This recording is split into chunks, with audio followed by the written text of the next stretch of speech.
Bonjour et bienvenue au sommet des plantes médicinales. Je suis ravi de me retrouver aujourd'hui avec Eva Bonandrini. Bonjour Eva. Bonjour Loïc. Tu es herboriste et tu t'es spécialisée dans la périnatalité et la pédiatrie. Oui, tout à fait. Et on va parler aujourd'hui plus précisément des plantes pendant la grossesse, oui. qui est un sujet presque tabou en fait, parce que pendant la grossesse, on peut rien utiliser. Voilà, rien, tout est dangereux. Voilà. Et pourtant, il y a beaucoup de choses à faire en phytothérapie avec les plantes médicinales. Je te laisse te présenter en quelques mots et puis. Oui. Donc moi j'ai fait des études de biologie à l'université, gestion de la biodiversité. Et puis par la suite je me suis beaucoup intéressée à l'autonomie autour de l'alimentation et puis bien sûr après un petit peu autour de la santé. Et je me suis donc formée aux plantes médicinales à l'école des plantes de Paris puis celle de Lyon.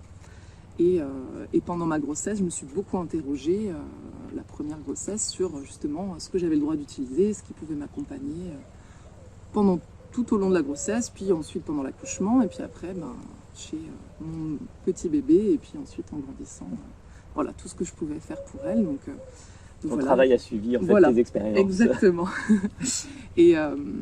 Et du coup, je suis aussi devenue donc accompagnante périnatale et puis je me suis spécialisée autour de ces thématiques. Ça n'a pas été simple parce qu'il y a beaucoup d'incertitudes. Voilà, les données ne sont pas toujours les mêmes. Entre les différents pays, il n'y a pas les mêmes préconisations. Donc j'ai beaucoup fouillé, expérimenté. Et puis j'ai fini par créer des formations autour de ces thématiques et accompagner les femmes de la préconception. Voilà, aux premières années de vie. Voilà, aux premières années de vie de l'enfant. Donc si je reviens sur la grossesse, on va mettre de côté ce qui concerne la préconception, on va se concentrer uniquement sur la grossesse. Voilà, on vient d'apprendre une grossesse. Souvent, en fait, on sépare en 3 trimestres. Premier, deuxième, troisième, c'est assez simple jusque-là. Et dans ces 3 trimestres, on a souvent des différences de préconisation.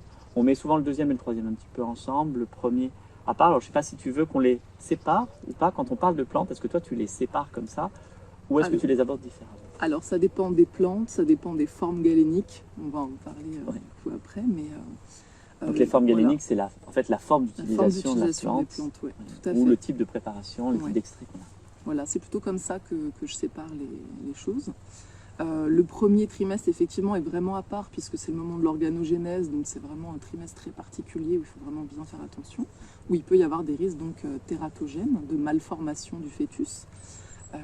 Et c'est là où on va vraiment être précautionneux par rapport à ce qu'on va mettre sur sa peau, ce qu'on va avaler, parce qu'il va y avoir des éléments qui vont passer dans le sang et certains vont passer à travers le placenta et rejoindre le fœtus. C'est ça le risque en fait voilà. majeur. Alors après, il y a le premier trimestre, il y a aussi une autre notion, c'est que c'est souvent un premier trimestre où il y a plus de fausses couches en fait spontanées. Et donc finalement, est-ce que c'est la plante? Est-ce que il y a aussi cet aspect-là légal et puis j'ai envie de dire au-delà du légal de vécu qui peut être un petit peu qui rend un petit peu les choses délicates dans ce premier trimestre. Puis il y a cette fameuse plante, le framboisier, dont tout le monde a entendu parler. En France, on a beaucoup de mal à la proposer dès le début de la grossesse ou même au deuxième trimestre. On la préconise souvent lors du dernier mois, ce qui est vraiment dommage. Alors que traditionnellement, les Amérindiens la prenaient vraiment dès le début de la conception.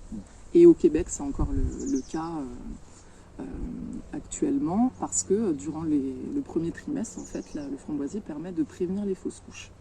Mais comme il est utilisé aussi pour favoriser le déclenchement, on a toujours un petit peu cette peur, on ne comprend pas toujours que le framboisier peut s'adapter en fait à l'organisme en fonction de l'avancée de la grossesse. Merci beaucoup Eva pour cette présentation avec l'utilisation du framboisier qui est une plante que l'on va pouvoir utiliser pendant la grossesse. Lors du sommet des plantes médicinales, tu vas aller beaucoup plus loin, tu vas nous présenter les différentes plantes qu'on peut utiliser, celles qu'on ne peut pas utiliser, les formes galéniques qu'on peut utiliser, celles qu'on ne peut pas utiliser, pourquoi, bref, on va aller beaucoup plus loin dans le détail. Pour retrouver l'intégralité de cette interview au sommet des plantes médicinales, je vous invite à cliquer sur le lien qui est juste en dessous. À tout de suite.